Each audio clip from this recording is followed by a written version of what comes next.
mày mẹ là chim tôn trắng á. Bạn thấy đang ruột ai nhé. Mong mang thơ ấy nè. Bạn thơ anh mày. Nhưng mang thơ ấy mà Bạn mua từ sao anh mời. Oppo bán đấy không? Xa đấy. Ở đây trong bàn iPhone. Còn đây trong iPhone. Ừ. Bóng men lôi nào không? Ừ, anh lôi. Bóng men lôi. Bóng men lôi bạn này kia, bài kia. Họ đi, bài kia từ ấy. Trăm mong tên nói tớ sai thôi. Ai chứ? Lỡ đấy. Xoan dạ. Ok. Lỡ mà chỉ tổ được đau ấy mà. Mong các bạn. Đá đấy, đá đấy.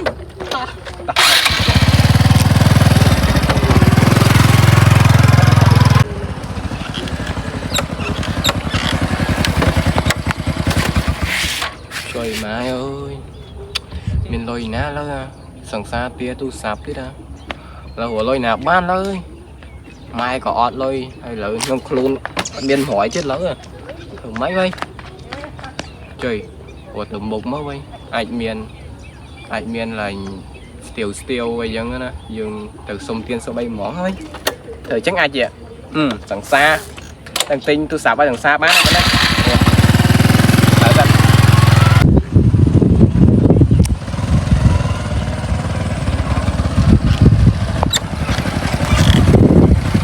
Nhão ơi anh ca ơi cần vậy món là thao đừng nên tiêu nằm mốc nó miết à trời mà ơi là bạch dương á khổ ai và đang khổ tôi và đấy bèn tán đừng mơ khởi chứ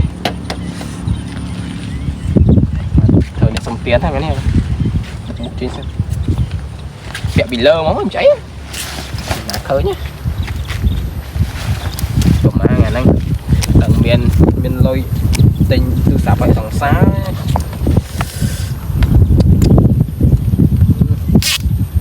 em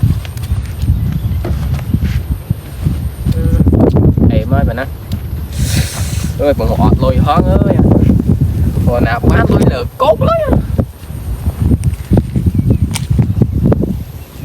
thời bọn em khởi nhé hay là bạn thợ bạc trơn gì má thời gian thợ bạc trơn những nó kia mình đắng mình đem thay dân xâm tải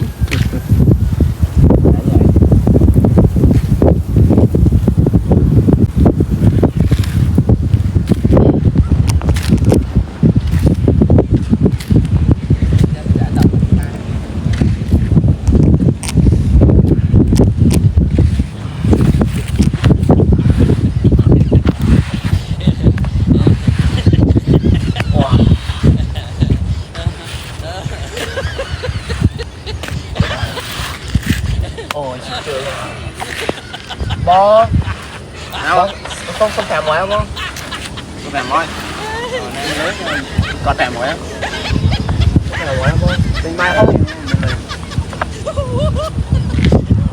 con đây con ngon nè đấy ngồi bố con theo bài con là bài quả tình mai nhắm ấy rồi tao con tao thế ui chơi có bố ơi chơi thử cái không rồi khỏi đi đâu không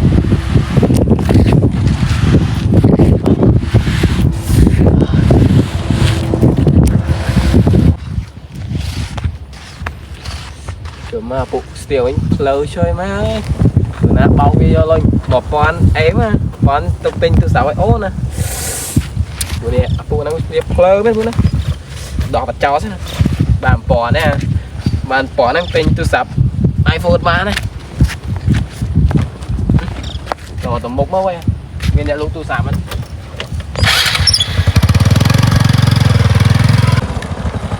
số hồi chuyện tôi sạp vô đấy tôi sạp này sót bông à bông tao lắm anh tin tôi sạp này má sạp đó mình hả bông mình á đã bị mình ra lại mấy mạnh nó không bị mình ra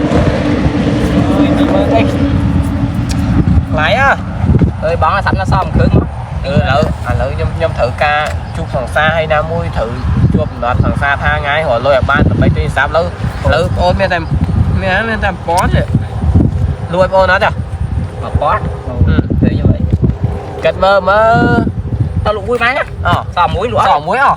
má còn tối nha Này, sao vậy? Để thấy không? tao bao phòng ai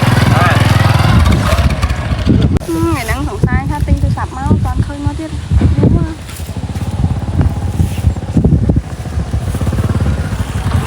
chồng nó bạn Còn chăm món du hết. chăm vui nè bầu Ý cái. thân giàm sao mày nhớ Ồ, tôi sao mến? nó nghĩ Nhẹ. Bọn trong inbox xin hai này nè. Ở đây sắp pha mà. đi cắt Bạch cho cháu Vừa đem thơm á. mấy cái bao cái đá Bạn pin các bạn này vẫn thơm rồi. Nú. thấy cái này iPhone mình ta cái làm Bọn vậy ta tham đụng bay ôn bọn thiên thơ cục giang. Sao xa đó? ta Xa cái ấy. Ini bắt cho. Ok. tóc đã lấy nhá Mùi rạch rồi vui. Đá đây.